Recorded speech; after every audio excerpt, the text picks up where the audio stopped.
As pessoas têm me perguntado quando eu comecei a me despertar para essas questões todas. E eu aqui agora vou tentar falar para você um relato, um testemunho pessoal de como foi que isso aconteceu na minha vida, que eu comecei a observar melhor a imprensa. Eu comecei no rádio em 83, fazer programas de rádio. E em 87 para 88, eu comecei a narrar futebol. A minha profissão no rádio é narrador esportivo. É isso que eu sempre fiz. Até 3 anos atrás eu narrava futebol.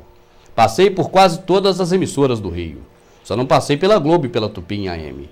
Mas daí para baixo eu estive praticamente em todas as emissoras, narrando futebol. De 87 até há 3 anos atrás. E em 86, olha que eu comecei em 83. Daí a 3 anos, em 86, eu conversava com um grande amigo meu, uma pessoa que eu tenho inclusive saudades dele. Não sei por onde anda, creio que esteja vivo, eu gostava muito dessa pessoa. O Edson Goldin. Edson Goldin era um renomado cientista, né, nas questões de eletrônica. Inclusive foi Edson Goldin que me ensinou a montar um transmissor de FM, usando um transistor BF494 e um BC548. O BF494 fazia a frequência e o BC548 gerava uma potência de 100 mW. Dali nós evoluímos para um 2N2222, depois um 2N2218 e fomos evoluindo nessas coisas aí. Mas foi Edson Goldin quem me deu a primeira visão, a primeira noção sobre eletrônica e sobre transmissão. Bom, eu não sou engenheiro eletrônico, eu não fiz esse curso, mas a gente conhece um pouquinho da transmissão, porque já há muito tempo que a gente mexe com essas coisas, né, de rádio. Então, meu amado, o Edson Goldin me falou uma coisa naquela época que eu duvidei. Se eu tivesse apostado com ele, eu teria perdido. Foi aí que eu comecei a abrir meus olhos para a questão da mídia. Ele falou para mim assim: ô Rubens, semana que vem você vai ver a população brasileira toda jogando fora a mangueira do bujão de gás, aquela mangueirinha azul do botijão de gás.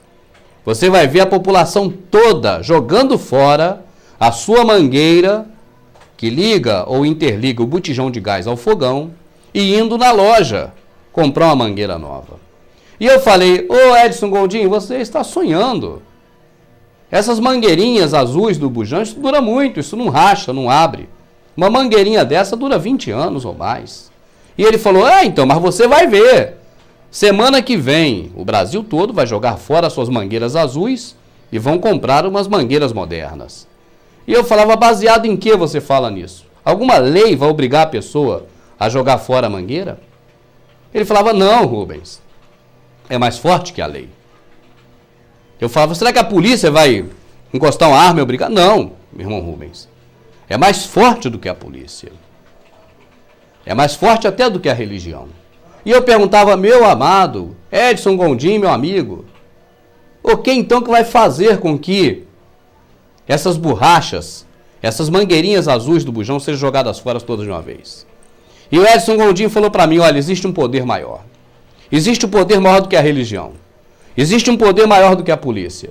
Existe um poder maior do que os juízes. Existe um poder maior do que os políticos que criam leis. Existe o poder paralelo da comunicação. E é esse poder que vai fazer o Brasil inteiro jogar fora as mangueiras azuis. Meu amado, passou-se uma semana. E quando foi exatamente na segunda-feira, assim como o Edson havia predito, eu liguei a televisão, estava vendo a sessão da tarde, o filme Aladim e a Lâmpada Maravilhosa, se eu não me engano. E o que aparece? Porque eu via a Globo, eu via a televisão. Eu lembro do André Cajarana. O André Cajarana foi o último personagem que eu tenho na mente, porque foi a última novela que eu assisti. Era André Cajarana, eu não sei mais o que teve depois disso. Eu não conheço mais os atores, eu não vejo mais. Eu lembro do Tony Ramos. Mas o Edson Goldin falou para mim que aconteceria algo naquela segunda-feira. E quando eu estava vendo a sessão da tarde, não tinha Globo Cidade. Entrou o plantão do Jornal Nacional. Explodiu o botijão de gás em São Paulo. Pessoas ficaram feridas debaixo do viaduto. Pegou fogo em todas as casas. Queimou tudo. Queimou as casas todas de madeira do pessoal que morava embaixo da ponte porque o bujão explodiu. Tá bom. Explodir um bujão é uma coisa possível de acontecer.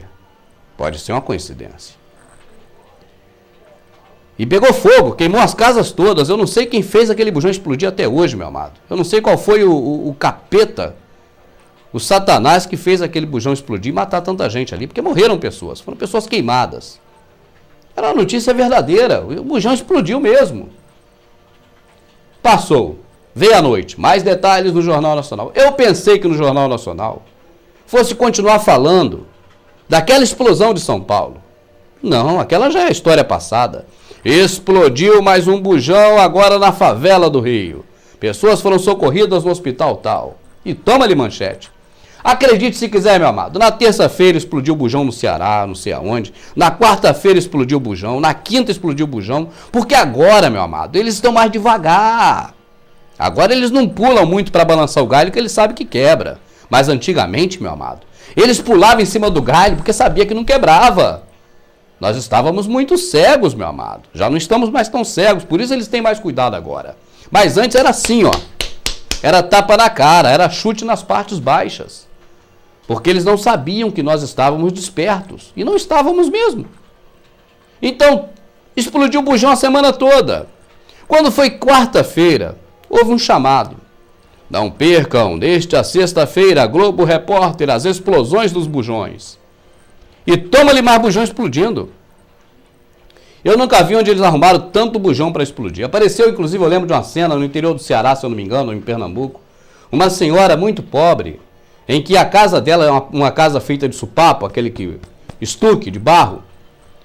A casa dela toda arrebentada pela explosão do bujão. Essa imagem não sai da minha mente, eu lembro até hoje. Isso foi em 86 para 87, por aí.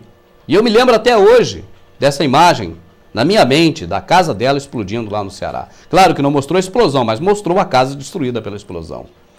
E o Globo Repórter não foi o último, porque eles criam um problema, divulgam o problema e apresentam a solução.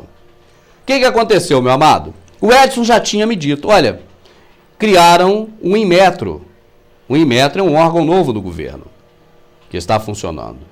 E o Inmetro agora vai exigir que se coloque prazo de validade em todas as coisas, que tem que ter um certificado do Inmetro. E ele me contava que tinha um grande empresário, muito rico, que pegou tudo que tinha e vendeu para construir uma empresa fabricante dessas mangueiras. E esse empresário já havia feito contato com vendedores e fornecedores no mundo todo, no Brasil todo. E que já no sábado os caminhões estavam partindo para fazer as entregas, para que segunda-feira já tivesse no mercado as tais mangueiras. E que, eu não tenho certeza, eu não posso afirmar, mas eu até acho que esse empresário era ligado ao Inmetro, alguém que era do Inmetro ou do governo. Porque ele sabia que ia haver essa questão da borracha. E foi ele quem, supostamente, não posso afirmar, mas que supostamente teria pago a matéria da Globo. A matéria sobre a questão dos bujões, né? No Fantástico de domingo foi o tiro de misericórdia. Apareceu lá um americano, Borowski, falando em inglês, porque o brasileiro dá credibilidade ao americano. Então a Globo colocou um americano dizendo que lá também nos Estados Unidos já aconteceu isso, e que a solução foi a tal borracha. A borracha certificada. Meu amado, acredite ou não, domingo, Fantástico no ar, dizendo que a solução era a borracha nova, com prazo de validade, a borracha do Inmetro, a borracha transparente com a fita amarela, com a faixa amarela. Segunda-feira, terça-feira, quarta-feira e quinta-feira foram os dias de jogar a borracha fora. E a profecia do meu amigo Edson Goldin se realizou. A partir daí, meus olhos fizeram isso, ó, bum, porque eu não acreditei.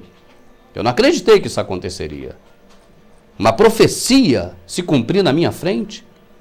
Eu não acreditei de maneira nenhuma, eu duvidei do Edson. Se eu tivesse apostado, eu teria perdido. Mas aconteceu exatamente como ele falou. Naquela semana, as borrachas, as mangueiras azuis foram jogadas no lixo.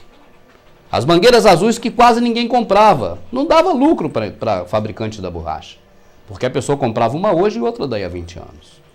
E agora, num piscar dos olhos, teriam que jogar todas fora e comprar novas para deixar trilionário o milionário que havia investido tudo que podia nessa fábrica e engordar a receita da Globo com essas matérias. Também sua credibilidade.